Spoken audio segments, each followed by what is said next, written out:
A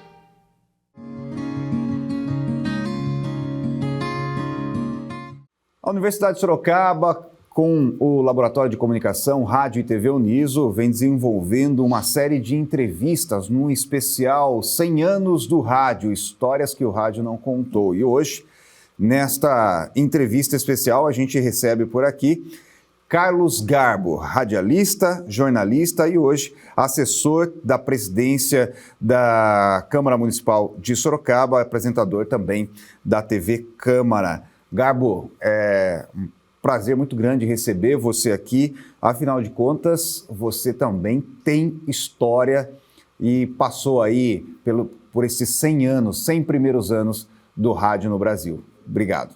Eu que agradeço, Douglas, agradeço aí a toda a equipe da Uniso, Fernando Negrão, Luizinho, essa equipe fantástica aqui da Uniso, que abre portas, né, e possibilidades a gente contar um pouquinho, né, do que foi ou é a nossa história dentro desse veículo, cara, que eu tenho uma paixão, né, já começo falando assim, porque desde que eu fiz o curso, né, e desde que eu comecei a desenvolver a rádio, né, a cada dia é uma nova paixão, com certeza. E já que você começa falando desse jeito, né, é uma verdadeira paixão desde o início, desde o curso. Quando é que foi que esse mosquitinho chamado rádio te picou, te pegou e como foi o seu início, a sua história no rádio? Eu falo a verdade para você, nesse momento eu estou já sentindo um arrepio na pele, porque enquanto criança, minha mãe ouvia muito programa de rádio, né? E ela era fã do Eli Correia, né? Eli Correia, aquele do Oi, gente, né? E por ser fã, eu acompanhei toda a minha criança, durante a fase de criança, eu ouvia, né? Eu ouvia. E por minha mãe gostar, acredito eu, né? Eu já tinha esse veio, esse desejo. Quando me torno mais adolescente, comecei a trabalhar com igreja católica, né? Inclusive foi em Votorantim, numa pastoral de liturgia, né? Eu, moleque, Douglas, 16 anos de idade, já coordenava a liturgia de uma igreja, né? Mas eu amava, comecei ali aquela paixão pelo microfone, né? Então, desde a participação de uma igreja, na liturgia da igreja, na igreja do Rio Acima, então lá a gente começou, inclusive a gente começou a fazer as festas da igreja, né? E durante a festa eu anunciava, né? Alô você, mulher de vermelho, que está circulando pela festa e tal. Então a gente anunciava durante a festa, né? Tempo da novela que tinha Alouette, eu não lembro, Pai Herói, né? Então a gente anunciava ali, já começou ali aquele desejo por rádio. Aí comecei a me imaginar já dentro do estúdio de rádio, isso é 16 anos, né? Mas aí seguiu para um outro caminho, eu fui para Itapetininga trabalhar. Só que lá, trabalhei em Itapetininga, na ferrovia, na FEPASA, também existiam os seletivos, os aparelhos seletivos, né? E eu usava muito aquele aparelho seletivo para comunicar-se com Sorocaba, não era telefone, era um aparelho seletivo. Então, quando eu já anunciava, né, impostando voz, entendeu? Eu já comecei a fazer ali, sem perceber, mas já procurando fazer a dicção melhorada, entendeu? Uma forma de falar, entonação, né? Dando esses ênfase. E ali começa, né, aquela sementinha que aí eles começam a conversar comigo. Garbo, vai para o rádio, você tem jeito, você leva jeito. E daí começou tudo, cara. Ali eu fiz um teste numa rádio Itapetininga, né? Não fui chamado, né? Mas teve um fato anterior, lá com 16, 14 anos, que eu visitei a Rádio Clube, aqui em Sorocaba, e fui fazer um teste. Aí eu não lembro quem era no dia lá. Ele me falou, espera um pouco sua voz passar essa fase. Ainda estava naquela fase. Isso, aquela de transição de voz, né? Bem no início da puberdade, né, cara? Bem no início. Espera um pouco e você verá que terá oportunidade, sim. E aí você, nessa trajetória toda, você faz o curso de radialista e chega à Rádio Vanguarda. Como é que foi essa chegada, a sua chegada à Rádio Vanguarda AM? Tudo bem, foi em 88 o curso, olha só, há tempo já, né? Em 88 fiz curso no Senac mesmo, né? Numa fase que eu saí de Itapetininga e vim transferido para Sorocaba. Então, uma oportunidade que eu tive de 6 meses aqui, eu já fiz o curso, que houve essa oportunidade de fazer o curso. Fiz no Senac.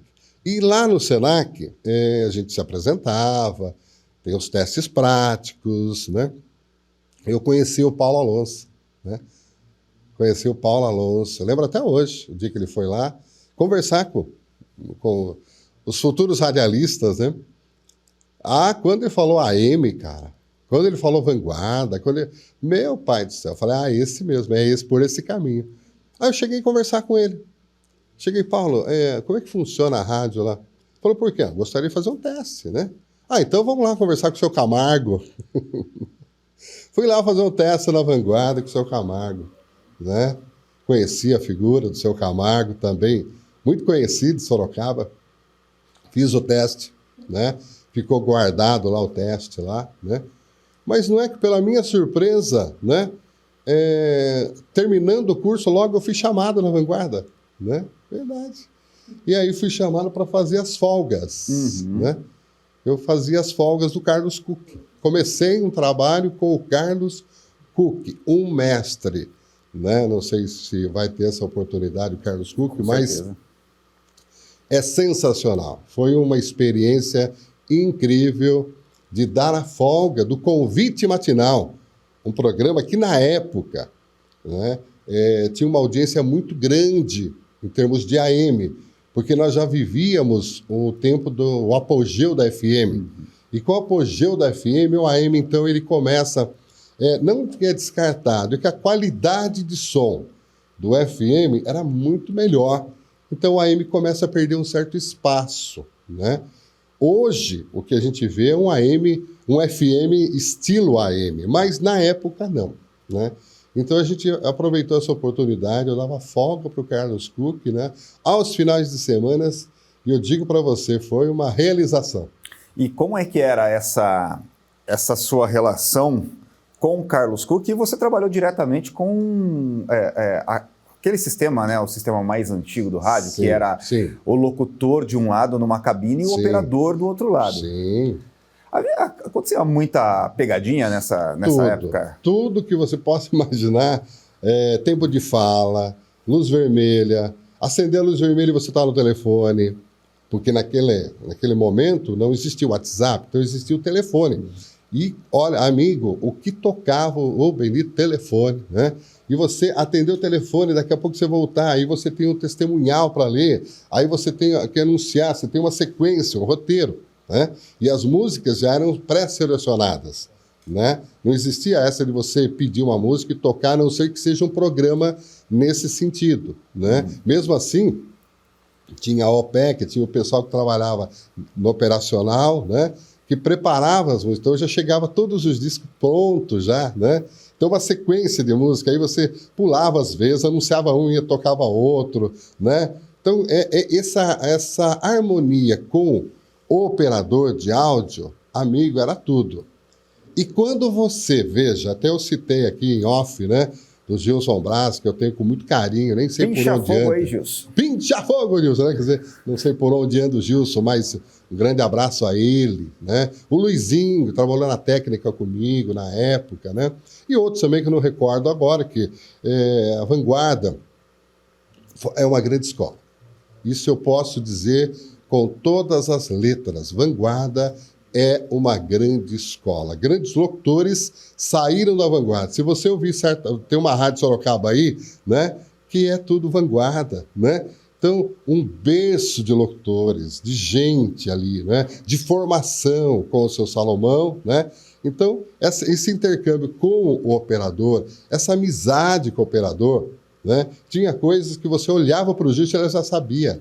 Né? A risada, soltar uma risada, entende? Durante a conversa ali, gente, falar com o ouvinte, pôr telefone no ar, então... E nesse meio tempo aí, principalmente com o Gilson, com o Luizinho, com outros operadores com quem você trabalhou, obviamente rolava uma atrapalhada, uma brincadeira. O cara, um dia que o cara não estava muito legal, que ele falava, não, hoje eu vou sacanear. Aí não ia.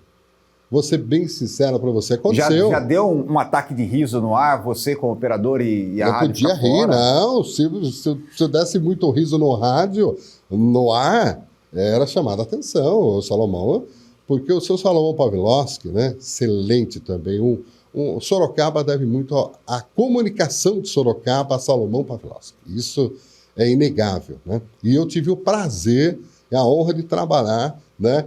Mas só que, amigo do céu, o homem era em cima mesmo, né?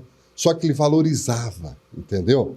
Então, cobrava, sim, mas valorizava o seu trabalho, tanto que insistiu várias vezes, né, no período de 88 a 90, para que eu ficasse no rádio, né? Como eu tinha outra função na ferrovia, eu falei para ele, não, Salomão, saindo, eu retorno, né? E não deu outra. Em 97 eu retorno, e aí fiquei 18 anos lá, né? Na Rádio Vanguarda. Mas o Salomão não gostava muito que o locutor ficasse se autopromovendo no ar. Sim, o nome, cara. E olha só, hoje a gente percebe que muitos, né? E o nome do locutor, ele é importantíssimo, porque o ouvinte se identifica com o locutor. Claro que a rádio é importante, sem dúvida alguma, né? Mas alô você, eu sou Carlos Garbo, né? Então, essa aproximação, eu estou me apresentando a você, né? Estou conversando com você, estou falando de mim, né? E falar o nome da pessoa, né? Eu já li livros, né? De Dale Carnegie, é lindo, ou seja, como se relacionar, fazer amizades e tal. O nome é um doce, né? Alô, Douglas Vale, ouvindo o nosso programa. Poxa, dá em você uma sensação maravilhosa, né? Então, mesmo o fato de eu falar o nome do ouvinte, por que não eu? Não digo também, né? Mas eu digo cada volta, né? Carlos Garbo, bom dia! Essa aproximação, São Paulo tinha muito disso, né? Eli Correia, quer dizer, entende? Então, hoje, você veja a importância do nome, só que para o seu Salomão, o nome Vanguarda é o superior, ou seja, o nome da rádio é importante, né? Então, existia algum... às vezes, como é que era isso? Ele, se você falasse...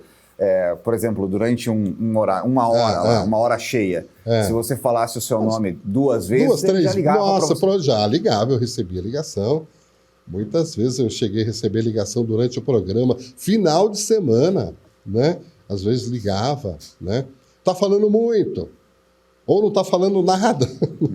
Aconteceu comigo de um programa, eu fiquei tão assim, né? Poxa, final de semana, domingão, eu no ar, né? Eu gosto de... Não adianta. O locutor, né? Você vai entrevistar vários aqui e vai ter que moldar, porque a gente tem essa coisa de fala e vem a mensagem e você já fala. Às vezes nem trabalha muito o que você está pensando e já falando. Quer dizer, então tem essa coisa do automático. Agora, está falando muito, tá bom, então você reduz. Mas o que é o muito, entendeu? Ter essa noção do que é o muito, o que não é, né? A quantidade de tempo que você fala, a quantidade da música, essa administração desse tempo é muito importante. Só que quando você está no ar, amigo, né? E você solta, você empolga com o microfone, né? Eu vejo esse microfone, essa coisa aqui, é uma coisa mais gostosa. A vontade de falar coragem, tenha fé, você vai vencer, entendeu? Essa coisa de... Não só motivacional. E ele pegava no pé em relação a isso. Nossa, quantas vezes.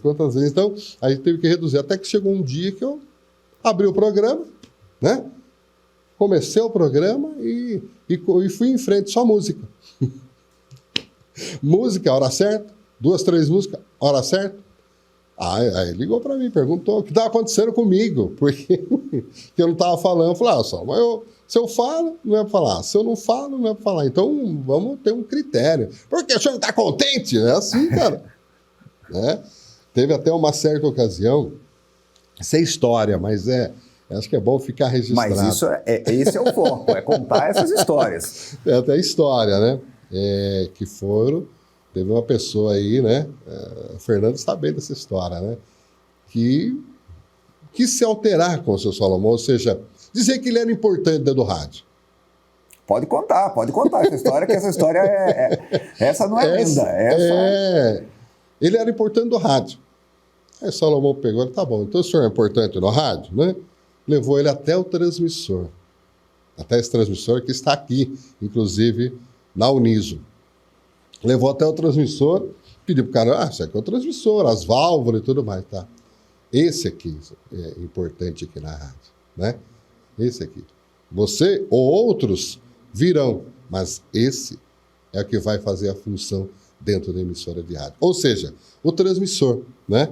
Quer dizer, o locutor, ele está de passagem, ele queria dizer isso daí. Então, às vezes, acontece de você... Não, gente, né? Aí que existe a humildade, se colocar, né, em relação à função. A rádio é importantíssima. Ele estava certo na época, mas serve que você se empolgue em falar o nome, né? Ou a gente percebe que existe, pessoas falam o nome na abertura, no encerramento, ou no meio do programa, às vezes, né? Mas ainda ele é justificado, tá certo, é assim que precisa ser. Mesmo, Ô Garbo, né? Você falou aí do Gilson, do Carlos Cook, falou também do Luizinho como operador, Gilson e o Luizinho como operadores, mas você pegou também a transição da saída do operador de dentro do estúdio com o locutor e o locutor já se tornar o próprio operador. Mudou muito essa agilidade, mudou muito a forma de você fazer o programa, fazer o convite matinal, você sendo locutor e operador? Sim, sim. Deu uma diferença muito grande. No começo, quando o Roberto Macedo, até vou citar ele, que era o nosso diretor artístico, eu tenho inclusive uma gravação de áudio que eu cito nas aberturas do programa, a equipe que compõe o programa, Roberto Macedo, nosso diretor artístico, e devo muito também, né, ao incentivo dele. Tanto é que essa liberdade depois, né, de um tempo, né, até com a ausência do seu Salomão, mas a gente começou a ter uma certa, não é liberdade, mas mais oportunidades até de se mostrar num programa onde você se revelava um pouco mais. E essa oportunidade veio quando locutor e operador, que às vezes para um ou outro ali achou, vai ter que operar a mesa, entendeu? E para mim, quando eu recebi a notícia, amigo do céu, eu falei, minha realização.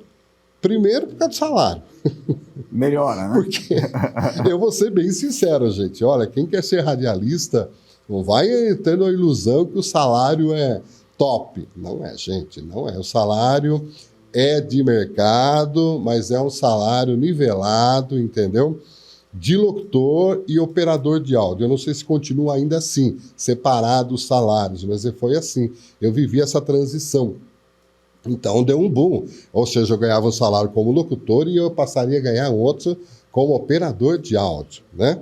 Entendeu? Então, dá uma mudança no salário, sentir diferença, e a alegria de sentar na mesa e começar. Amigo, no começo, eu tremi, né? E eu vou dizer para você, até hoje ainda eu tremo para começar, para dar início, né? Ainda, sim, dá um frio. Douglas, não é fácil, não, você entrar no microfone e saber que tem muita gente. E hoje você tem nível nacional e mundial. Você pode chegar longe.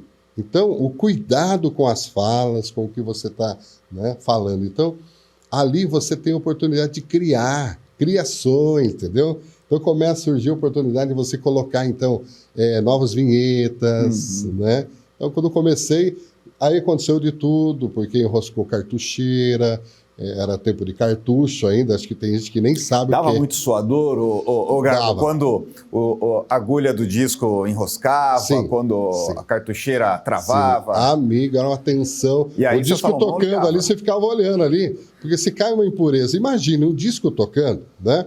Se cai um fiozinho ou se bate, se alguém, sem querer, a moça da faxina, né? Se chegar ali e fazer, bate, meu Deus do céu, falar, não mexe nada aqui, né? Porque, de repente, eu trabalhei no 11º andar de um prédio que ainda existe esse prédio, né, na Praça Coronel Fernando Prestes, onde o elevador travava no 7º andar. Quantas vezes, né? E lá em cima, você chegar no topo lá, né? E ficar no alto lá, fazendo o programa. Dá a impressão, né? Eu não tinha labirintite, mas dava impressão às vezes assim. Então imagina o estúdio, né? E aqui tá virando, tem as cartucheiras, né? Tem o disco rodando ali, a seleção de discos chegava na sequência. Amigo, tudo isso você administrar e você entrar no ar no programa.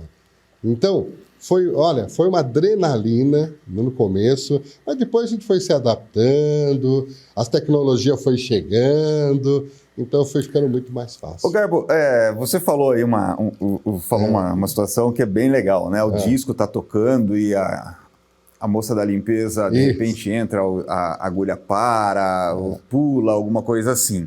Nós já tivemos algumas pessoas entrevistadas aqui que citaram alguns vultos, ou pra gente aqui do interior, os vurtos, né? E fantasmas e tudo mais. Não, isso aí também atrapalhava também no meio da transmissão? Atrapalhava o disco também? Fazia o disco pular? Você chegou a conversar com o fantasma, não? A gente chegava a escutar, sim, certo? Esse fato, olha, se realmente falar, é fato na Vanguarda, aquele prédio ali, né? Principalmente esse 7º, 8º andar, né? Às vezes a gente tinha esses problemas, né? De escutar, né? E às vezes você está no ar ali, porque durante a semana ainda tinha os funcionários da administração trabalhando ali, circulando. Mas e sábado e domingo? Ou sábado até meio-dia, né? E final de semana, às vezes feriado, que você estava sozinho ali, né, no estúdio. É claro que o telefone tocava, você estava atendendo o telefone. Às vezes você escutava bater porta, verdade, isso escutava bater porta, ruído, né? E muitos falaram que às vezes algum locutor, alguém que já se foi, que retornou, né? Mas eu digo, deve ser por causa do tempo, do prédio, então tinha esses barulhos, mas acontecia sim, você se deparou a porta abrir sozinha, né? Você se deparou com alguma situação que você falou, meu Deus, a porta, porque ali, veja, no 11º andar, né, que a gente ficava lá nos equipamentos, e tinha uma portinholinha que se você abrisse ela, né, você viria ao topo do prédio para baixo. Você já abria para o vidro principal, porque são acústicas, né? Mas tinha uma portinha que tinha ali, acho que era emergência e tal, e às vezes a gente abria para entrar um ar diferente, né? Mesmo com o ar-condicionado ligado, às vezes. Errado, mas acontecia de fazer, né? E certa ocasião eu no programa fazendo, daqui a pouco a porta abre sozinha ali, eu falei, gente do céu, que isso? E aí levantei da cadeira, dei um pulo da cadeira ali do estúdio, ali no ar, né? A sorte estava tocando música, não bati no disco, né? Então, depois já estava também aí o computador, já estava instalado, já tinha playlist, já seguia uma programação no computador.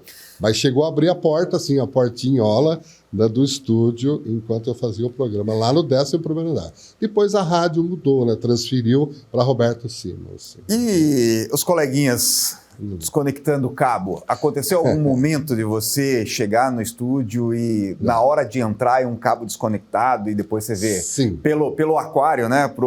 Para quem está assistindo, de repente, não é do meio, não sabe o que é o aquário, que é aquela janelona. Pelo aquário, os coleguinhas dando risada e falando... Várias vezes aconteceu isso daí. Mas teve uma ocasião mais difícil, porque eu levei o programa e não conferi, porque existia cabos de conexão, né, de linhas, né? E quem cuidava bastante disso era o seu Camargo, né? E era a hora do chute sem bola, que entrava meio-dia, literalmente, quer dizer, tinha um chute sem bola. E a gente colocava ele no ar, né? Quando cheguei para colocar no ar, aquilo lá, cadê o cabo, né? Cadê o cabo do extensor? Eu falei, gente, e agora? Como é que vai ser, né? Já fiquei imaginando como é que ia ser, né? A sorte minha é que aí um outro colega deu um suporte para mim lá. Mas que se não, cara, dá desespero em você, porque vai chegando um momento e você tá ali no estúdio. Não tem como você largar ali. Claro que às vezes você deixa uma música tocando para tomar outra providência, né? Mas chegando o momento, né? Amigo, olha, eu digo para você, é desesperador você estando no ar com o programa ao vivo, né? Não é gravado nada. O rádio tem isso, né?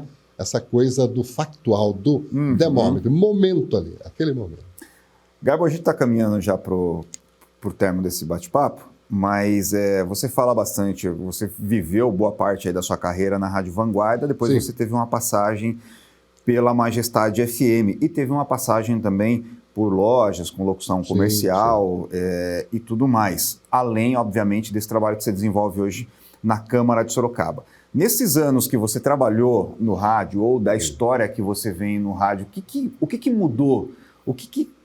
Quais foram as grandes mudanças que aconteceram dessa história que você acompanha a rádio e que você trabalhou no veículo? Hoje a informação, a comunicação, ela é muito rápida em função do avanço da tecnologia, as novas ferramentas que vieram para agregar, né? Porque eu digo, o rádio nunca vai morrer, ele vai se renovar. Ele está se renovando. Então, acredito que desde quando eu comecei na vanguarda, no tempo desses cartuchos de disco e tudo, para depois o digital, onde já na Roberto Simas nós tínhamos praticamente tudo digital, né? Então, a oportunidade será muito maior de criação. E foi mudando, sim, nas lojas, a comunicação, a presença de um anunciante dentro da loja, o chamador ali, né? O pessoal comprar, né? Tempo que eu trabalhei em loja grande também, né? Então, era essa dinâmica, né? Hoje, então, você vê do rádio do jeito que era, né? Para o jeito que se tornou hoje o rádio, ele está mais vivo que nunca hoje, né?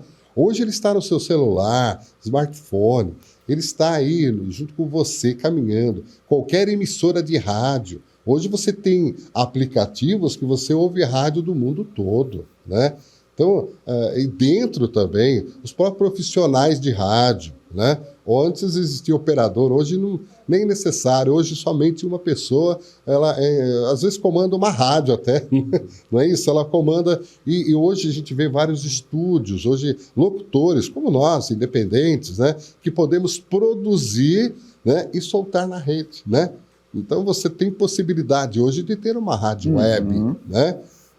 Do seu jeito, né? Tem gente que gosta da Jovem Guarda, então temos colega aí que tem uma rádio, né? Grande Paulo Alonso, né? Somos jovens, ou externamente somos jovens, etc. Então são vários temas. Eu também pretendo alguma rádio motivacional, que eu gosto de trabalhar com esse tema motivacional. Mas então hoje mudou, então se personalizou, né?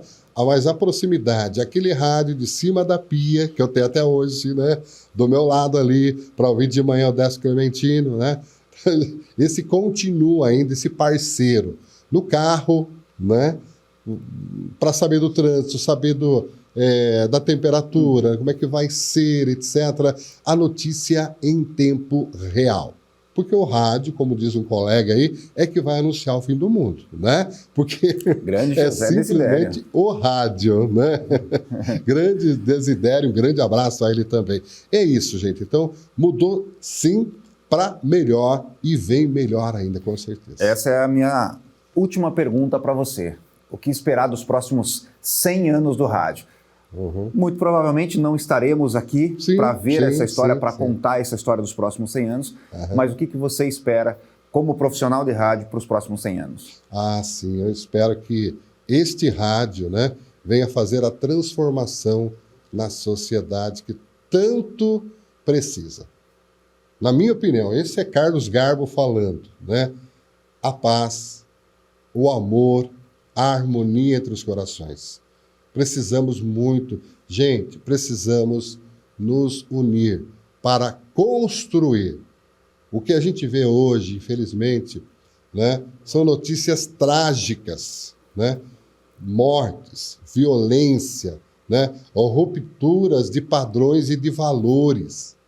Então, esse rádio, espero que esse rádio, né, venha levar isso a todos, né? Uma informação positiva. Notícias boas, as boas notícias, a maravilha que a Uniso faz, que é o Jornal Inclusão, onde traz as pessoas, ele me emociona falar, gente, onde traz as pessoas que não têm voz para ter voz, para ter direito, a luta pelo direito, por uma sociedade mais justa, não por guerras de interesses, não porque eu defendo A e B, então eu defendo... Gente, vamos defender a quem a gente achar melhor. Concordo, né? Mas vamos lutar por projetos, por ideologias que tragam, sim, a harmonia, a paz na terra, o amor entre os homens, o fim da guerra e etc. Quer dizer, eu não sei se é pedir muito, né? Porque a palavra de Deus ela é clara, o amor é tudo, mas está deixando em segundo plano. Vamos acabar com a violência, vamos falar mais de amor, mas o amor puro e verdadeiro. Esse Carlos Garbo, senhoras e senhores, Garbo, só posso agradecer à Universidade de Sorocaba, à equipe do Labicom, Laboratório de Comunicação, Rádio e TV Uniso, só pode agradecer a sua participação aqui neste especial dos 100 anos de histórias que o rádio não contou, histórias dos bastidores do rádio. Sim. Leve o nosso abraço e nosso agradecimento também à parceira Câmara Municipal de Sorocaba, ao presidente Cláudio Sorocaba, ao secretário de Comunicação Institucional da Câmara, o professor Fabinho Mascarenhas, né? Professor aqui da Universidade de Sorocaba, ao mestre Anderson Santos, enfim, a toda a equipe da Rádio e TV Câmara também, que está com a gente nessa parceria. Um grande abraço a você e obrigado mais uma vez. Obrigado a você, Douglas, obrigado a Luizinho, obrigado a Fernando Negrão, parabéns à equipe que está presente aqui, cinegrafista, não sei o nome dele, mas um grande abraço, né? Rafael, não é isso, né? Então, um grande abraço a você também, que está acompanhando esse bate-papo aqui. E eu quero convidar você também a continuar, né? Plantando sementes de amor por onde você passar, né? E conte comigo na Câmara Municipal de Sorocaba, né? Tem os programas também lá na TV Câmara e na Rádio Câmara também. Um grande abraço a todos e é um prazer. Falar da gente às vezes é difícil, né? Eu procurei segurar aqui, ainda bem que você conduziu de uma forma, senão a emoção toma conta da gente. Obrigado a todos. Um grande abraço. Senhoras e senhores, Carlos Garbo, então, neste especial dos 100 anos de histórias dos bastidores do rádio. E vem muito mais por aí.